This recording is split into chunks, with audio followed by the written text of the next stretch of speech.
안녕하세요. 저는 62살 내과 전문의 이정훈 교수입니다.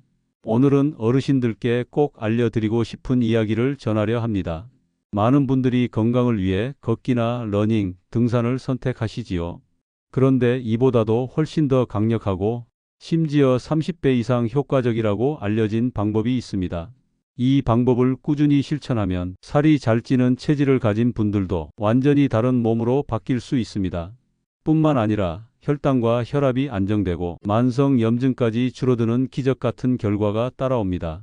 오늘 영상에서 그 해답을 알려드리겠습니다. 끝까지 보신다면 지금껏 시도했던 다이어트와는 완전히 다른 길을 발견하시게 될 겁니다. 영상 꼭 끝까지 시청해 주시고 오늘 내용이 도움이 되신다면 구독과 좋아요 버튼 꼭 눌러주시기 바랍니다. 그리고 오늘 말씀드릴 정보들을 모르고 계셨다면 1번을, 알고 계셨다면 2번을 댓글에 남겨주시면 앞으로의 영상 제작에 큰 힘이 됩니다. 사람들이 살이 찌는 원인을 이야기할 때 대부분은 많이 먹어서 그렇다고 단순하게 생각합니다. 하지만 실제로는 무엇을 먹느냐가 훨씬 더 중요합니다. 자, 그럼 지금부터 살이 찌는 원인에 대해 먼저 말씀드리겠습니다. 3위부터 전해드리겠습니다. 뒤에 나올 1위 원인이 오늘 영상에서 꼭 들어야 할 부분이니 끝까지 시청 부탁드립니다. 3위는 바로 잘못된 식단입니다. 양을 줄이는 것보다 무엇을 먹는지가 체질을 바꾸는데 더 큰 영향을 줍니다. 흰 쌀밥, 흰빵 같은 단순 탄수화물이나 삼겹살, 기름진 고기 위주의 식단은 몸을 점점 살이 잘 찌는 쪽으로 이끌어갑니다. 대전에서 사는 68세 이영수 어르신의 경우를 보겠습니다. 평소에는 많이 먹지 않는다고 하셨지만 흰 쌀밥을 하루 3끼 꼬박 챙겨 드셨고 반찬으로는 삼겹살이나 튀김류를 자주 드셨습니다. 양은 적은 것 같아도 이런 식단은 체질을 지방이 쌓이기 쉬운 쪽으로 바꾸어 놓습니다. 그 결과 허리둘레가 3년 사이에 7cm가 늘었고 혈당 수치도 점점 오르기 시작했습니다. 자가 진단은 간단합니다. 내가 매일 먹는 밥이 흰 쌀밥인지, 내가 자주 먹는 고기가 삼겹살 같은 기름진 부위인지, 또는 채소와 현미, 통곡물 같은 음식을 제대로 챙기지 않고 있는지를 확인해 보시면 됩니다. 이렇게 식단을 어떻게 선택하느냐가 체질을 결정하는 첫 번째 갈림길입니다. 많이 먹지 않아도 살이 찐다고 느끼신다면 그 원인은 바로 이런 식단에서 출발했을 가능성이 큽니다. 식단만큼이나 중요한 것이 바로 활동 습관입니다. 많은 어르신들이 운동을 한다고 말은 하지만 실제로는 걷기만 조금 하거나 만보 걷기 정도로 만족하는 경우가 많습니다. 이번에 말씀드릴 살찌는 원인 2위는 바로 운동 부족과 잘못된 운동 방식입니다. 사람의 몸은 움직이는 만큼 바뀝니다.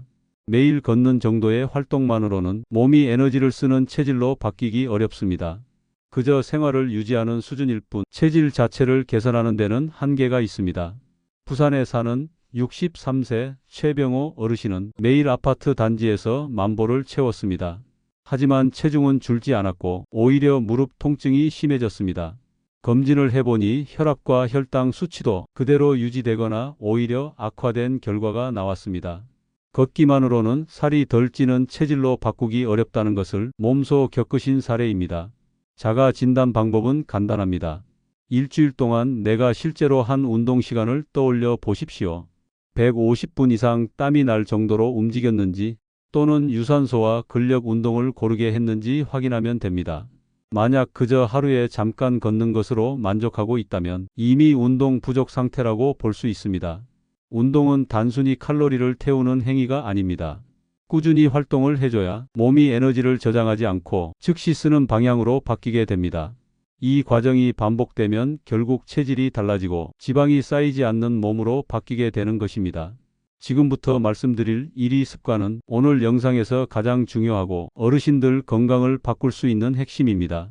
바로 하루 종일 끊임없이 먹는 습관입니다. 아침에 식사를 하고 나서도 간식을 드시고 점심을 드신 뒤에도 음료와 과일을 찾고 저녁 식사 후에는 과자나 늦은 야식을 먹습니다. 이렇게 하루 종일 뭘 먹는 생활을 반복하면 체질은 점점 살이 잘 찌는 방향으로 굳어지고 혈압, 혈당, 염증 수치까지 나빠지게 됩니다. 서울에 사는 61세 김정희 여사님의 경우가 있었습니다. 아침을 가볍게 먹었다는 이유로 오전마다 빵이나 과자를 조금씩 드셨고 점심 이후에도 달콤한 음료를 습관처럼 드셨습니다. 양은 많지 않았지만 결국 3개월 만에 체중이 5kg 늘었고 검사에서 지방간이 발견되었습니다. 이것이 바로 끊임없는 식사 습관의 위험입니다. 이 문제를 해결할 수 있는 강력한 방법이 있습니다. 달리기나 등산보다도 훨씬 효과적인 방법. 오늘 영상의 핵심인 간헐적 단식입니다. 간헐적 단식은 단순히 살을 빼는 기술이 아니라 몸을 근본적으로 바꾸는 힘을 가진 생활법입니다. 특히 공복 시간이 16시간 정도 유지되면 우리 몸에서 오토파지라는 세포 청소 과정이 일어나게 됩니다. 이 과정은 오래된 세포의 찌꺼기를 정리하고 불필요한 염증을 줄여주며 심지어 암을 예방하는 데에도 도움이 됩니다. 그렇기 때문에 간헐적 단식은 다이어트를 위한 방법을 넘어 건강 전반을 지켜주는 열쇠라 할 수 있습니다. 많은 어르신들이 운동은 열심히 하면서도 정작 하루 종일 먹는 습관은 고치지 못합니다. 이것을 바꾸지 않으면 운동 효과도 제대로 보지 못하게 됩니다. 따라서 오늘의 1위 원인은 분명히 말씀드릴 수 있습니다. 간헐적 단식이야말로 살이 잘 찌는 체질을 바꾸고 몸을 근본적으로 바꿔주는 가장 중요한 방법입니다.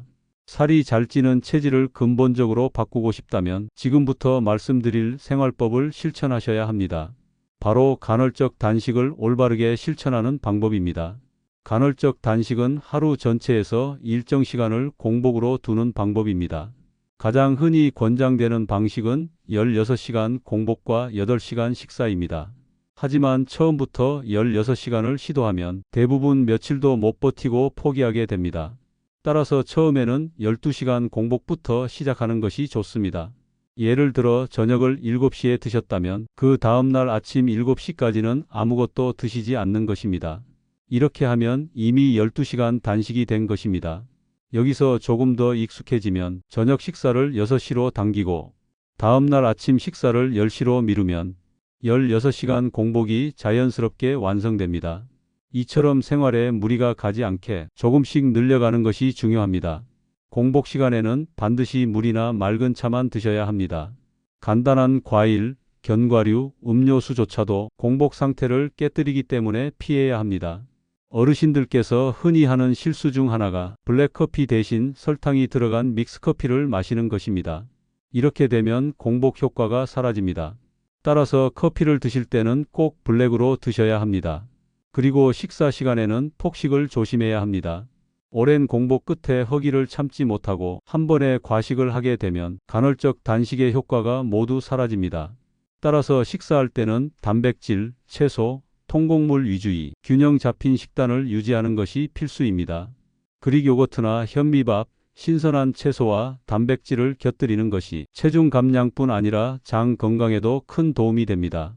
서울 강동구에 사는 64세 박종태 어르신은 처음에는 12시간 공복만 실천하셨습니다. 처음에는 아침 식사를 거르는 것이 어려웠지만 일주일이 지나자 몸이 점차 적응을 했습니다. 한 달이 지나자 체중이 4kg 줄었고 허리 둘레도 5cm 감소했습니다. 무엇보다도 혈압약을 줄일 수 있었던 점이 가장 큰 변화라고 말씀하셨습니다. 간헐적 단식의 핵심은 공복 시간을 확보하는 것입니다. 이 공복 시간 동안 우리 몸은 오토파지라는 과정을 통해 세포의 찌꺼기를 청소하고 염증을 줄이며 새로운 세포 재생을 돕습니다. 단순히 체중만 줄이는 것이 아니라 혈당, 혈압, 간 건강까지 함께 좋아지는 이유가 여기에 있습니다. 처음에는 힘들 수 있지만 일주일만 버티면 몸이 점점 익숙해지고 오히려 아침에 속이 편안해지는 경험을 하게 됩니다. 꾸준히 이어가면 결국 체질 자체가 달라지고 살이 쉽게 찌지 않는 몸으로 바뀌게 됩니다. 간헐적 단식을 올바르게 실천하는 것만으로도 살이 잘 찌는 체질을 바꿀 수 있습니다. 하지만 여기에 몇 가지 습관을 곁들이면 효과가 훨씬 더 커지고 오래 지속됩니다. 아침 식사를 준비하실 때는 간단하지만 영양소가 고르게 들어있는 조합이 좋습니다. 제가 자주 권하는 방법은 그릭 요거트에 블루베리나 딸기 같은 베리류 과일을 넣고 견과류 한 줌을 곁들이는 것입니다. 이렇게 드시면 단백질과 식이섬유, 항산화 성분까지 한 번에 챙길 수 있습니다. 서울 강북구에 사는 67세 윤미정 여사님은 이 방식을 꾸준히 실천하면서 아침 속쓰림이 사라지고 변비도 해결되었다고 말씀하셨습니다. 운동을 할 때도 무릎이나 허리에 부담이 큰 달리기보다는 수영이나 가벼운 기구 운동을 추천드립니다. 특히 무중력 상태에서 할 수 있는 수영은 관절이 약한 어르신들에게 아주 좋은 운동입니다. 경기도 수원에 사는 70세 이창호 어르신은 무릎 관절염 때문에 달리기를 포기했지만 일주일에 3번 수영을 시작한 후 체중이 줄었을 뿐 아니라 무릎 통증도 크게 완화되었습니다. 또 하나 중요한 점은 충분한 수면입니다. 매일 밤 최소 7시간 이상 숙면을 취해야 간헐적 단식의 효과가 배가 됩니다. 수면 중에는 성장 호르몬이 분비되어 에너지를 소모하고 세포를 회복시키는 과정이 활발해집니다. 만약 늦게까지 텔레비전을 보거나 휴대폰을 만지다가 잠드는 습관이 있다면 간헐적 단식 효과를 스스로 줄이고 있는 셈입니다. 마지막으로 스트레스 관리도 꼭 필요합니다. 스트레스가 많으면 몸은 코르티솔이라는 호르몬을 분비하는데 이 호르몬이 지방을 더 잘 쌓이게 만듭니다. 간헐적 단식을 하면서도 스트레스를 제대로 관리하지 않으면 살이 쉽게 빠지지 않습니다. 산책을 하거나 음악을 듣는 것만으로도 스트레스 호르몬을 낮추는 데 큰 도움이 됩니다.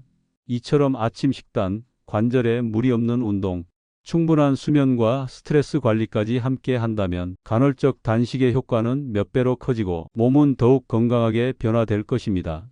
많은 어르신들이 간헐적 단식을 시작하시려 할 때 꼭 물어보시는 질문들이 있습니다.